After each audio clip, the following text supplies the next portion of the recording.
Inkathi Freedom Party iqembu lasekhaya madoda selayenza reconciliation between lona ne-ANC le uhlabisa okuye kwathi kule minyaka ewu2 ewu3 edlule ethi makufanele bekhulumisane ngakwazi ukukhulumisana ne-ANC ngoba kusane nezinkulumo eziningi okusamele ihlalule phansi ebala nakho ukuthi kwaba nezingxabano ezinkulu kwachitheka igazi eliningi KwaZulu-Natal between ANC and IFP.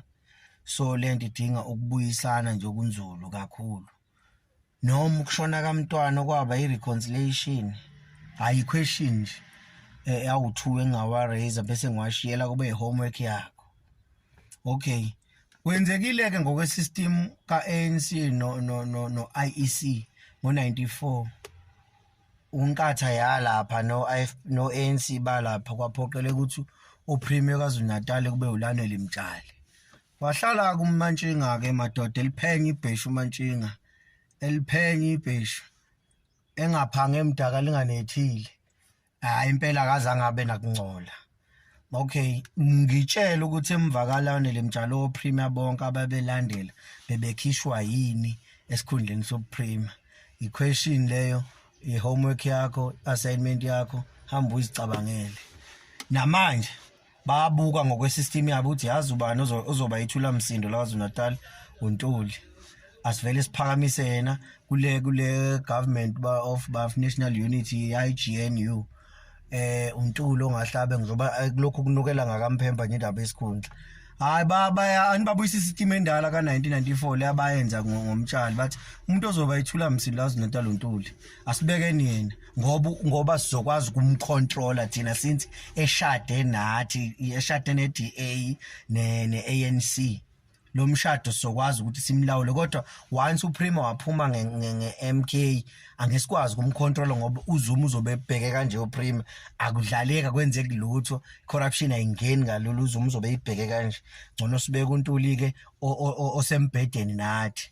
Kodwa ngiyakutshela uyophatha mhlawumbe 5 years uNtuli uPremier ngiyamfisela futhi sabe uPremier after 5 years washo umfowabo bawudonsa uCapet ubuyele bona laba ababedlala futhi beshintsha uPremier njalo Premier usetshontshile uPremier useshintshile uPremier useyintshontshile uPremier akaphume masifoli kwasha. Congratulations kulombhede nilele kuwo nobathathu na ANC Nkatha ne IFP. Kodwa uzungahlukani kabuhlungu ngoba ithi into isitha sicashe lapha kuDA siyanidoba siphelezele uRamaphosa naNkatha nje niphosekele emgodini nje. Kodwa ke angesisho lutho ama-envelope brown phela ama-manifesto guys iwona avala abantu umlomo. Yabona uma ungayithathanga imali envelope brown ngokwenza imanifesto asike isidingo sokuthi uyongena emshadweni. Umshadweni wabantu abadla imali okufanele beyikhokhe ngokuthi nina ningadelivelwa nina ningenzelwa lutho. Siyayibongela Ntuli mfowami Ntuli awusiyakubongela Nkosi yami ngathi ungaba uPremier bafu. Nezinzonde nina ngaba kagogo wami nina eNkatha Freedom Party. Kodwa ayu isikhala esingene kuso. Senikwazi ukolala neANC embhedeni lengamfuni kanje umntwana. Eyazi eyayifundisa abantu ngomntwana ukuthi umntwana ungcole kanjani mumbi kanjani. Nina seniyolala embhedeni owodwa neANC. Eyisibinde ninaso. Yo. Hayi sikhulu shame. Hawu ngisho senkoma sizingaka. Mhlawumbe senyathi leseninaso nina. Hawu akekho phela umuntu ongazi kwaANC umntwana akazathandwe. Umntwana uke wangathandwa uKhozi FM. Lo angamthanda nje into lungayi-interview into enomntwana nje bekuthukela kuthubiziwe okhosini bekuthukela nakhona futhi bekumele kukhethwe ukuthi uzo-interview bani mangejivanga uCwensa uzo-interviewa ulombhemi lo washona uMavuso leyo 2 ngobona bebekwazi ukuthi bembuza imibuzo beyipolishile. Abanye bebahlaphaza begcina interview ingekho ngoba bazi ukuthi ebatshela futhi ukuthi nganina vele noba ningibuza nicheme nayo lenhlangano yakho ngoloze.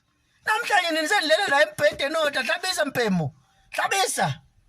Hayi ngeke ndoda hayi. Inkatha kusafanekisa ukumi uclick iqumbe phansi wena. Ayikifaka umkhuleko hlenga mhlawumbe uzoba ngconywana. Hawu hayi uhlabisa bengimthemba.